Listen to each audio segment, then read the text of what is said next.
How can you help someone when their life seems to be spiraling down? Here's a suggestion. To live is Christ, to die is gain.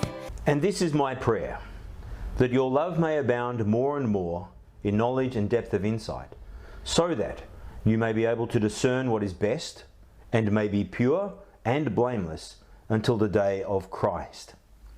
G'day everyone, Brian here. You might have picked up there are three things to this prayer. Paul is praying for the people in the Philippian church. He is praying that their love may abound more and more, that love would be connected to knowledge, depth of insight, discernment, so that you may be able to discern what is best, so that you may be pure, and so that you may be blameless until the day of Christ. And that means the day that Jesus returns. So there's a direction to the prayer that we are praying for other people. Firstly, that they would be able to discern what is pure.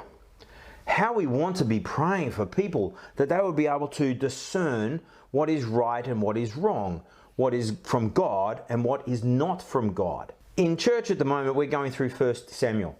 And on Sunday morning, we're looking at 1 Samuel chapter 24, and we'll see there that David's men, his followers, misunderstand the signs before them. They're not the first ones to have done this. Earlier, we saw King Saul do exactly the same thing.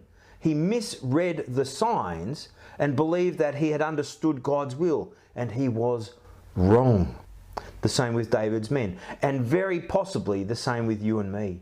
So when we're praying for each other, when we're praying for other people, and certainly when we're praying for ourselves, we should be praying for discernment, the ability to be able to discern what is right, what is true, what is pure, and what is best. The prayer goes on that Paul praying for the people of this church that they may be pure. There's a sense here that it's not just the discerning, it's not just the mind being put into action here, but how that faith, how what we think is then being lived out.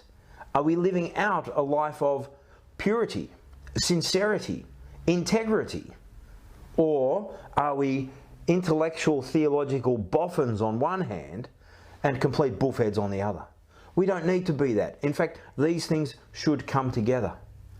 Discernment, to know what is best, and to live in purity, and to be blameless until the day of Christ.